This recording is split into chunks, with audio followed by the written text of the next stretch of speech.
안녕하세요. 꼬마 빌딩에 관심이 많으신 분들에게 최신 정보 및 제대로 된 기준을 제시하여 똑똑한 건물주로 만들어드리는 빌딩 가이드입니다. 흔히 우스갯소리로 조물주 위에 건물주 있다고 합니다.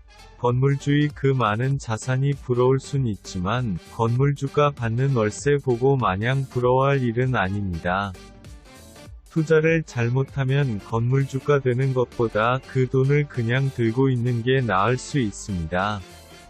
건물주의 위험 요소에 대해 알아보겠습니다. 우선 건물주가 되면 위험 요소와 비용 소모를 감당해야 합니다.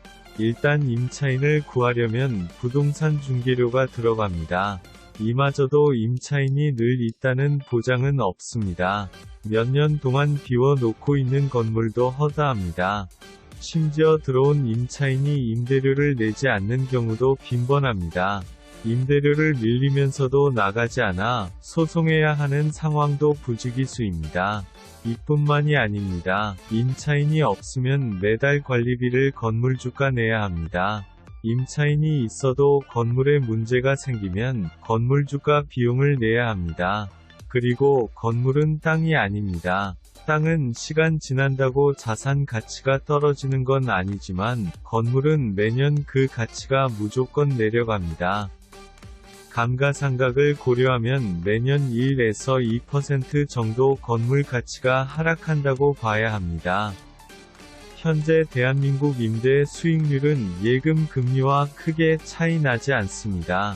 예금 금리가 1.5에서 2% 정도인데 임대 수익률은 4% 내외입니다. 불과 2% 정도밖에 차이 나지 않는데 위에서 언급한 온갖 위험과 비용을 감당해야 합니다. 세금도 만만치 않습니다. 공실 위험 없고 임대 수익률 높은 건물은 우리나라에서 소수입니다. 상당수의 건물주가 공실에 대한 부담, 각종 부대 비용 등에 시달리는 경우도 있습니다. 건물이 애물단지가 될 수도 있다는 말입니다. 예전에는 부동산이 오를 거라는 기대라도 있었지만 요새는 그 기대 심리마저 많이 사라졌습니다. 건물주라고 해서 놀면서 쉽게 돈 벌 수 있는 구조가 아닙니다. 그저 건물주가 가지고 있는 금융 자산에 대한 이자 정도만 받을 수 있다고 볼 수도 있습니다. 건물주가 되면 불로소득이 생기니 즐거운 거 아니냐 하겠지만 그 불로소득을 위해 얼마나 많은 자본이 들어갔는지 고려해야 합니다. 건물 사서 월세 받는 건 생각보다 초과 수익률이 높지 않습니다. 이제 더는 부동산 임대가 무조건 자본 투자 대비 수익률이 높지 않다는 점을 명심해야 합니다. 건물주라고 우리가 평소 생각하는 것처럼 꽁돈을 벌고 있는 게 아닙니다. 앞으로 한국 부동산 시장에서 임대료로 재미 보는 경우는 지금보다 더 줄어들 수도 있습니다.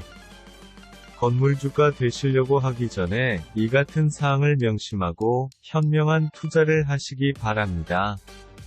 빌딩에 관한 더 많은 정보는 네이버 빌딩 가이드 카페로 오시면 확인하실 수 있습니다. 내용이 마음에 드셨다면 좋아요와 구독 부탁드립니다. 더 좋은 내용으로 찾아오겠습니다. 감사합니다.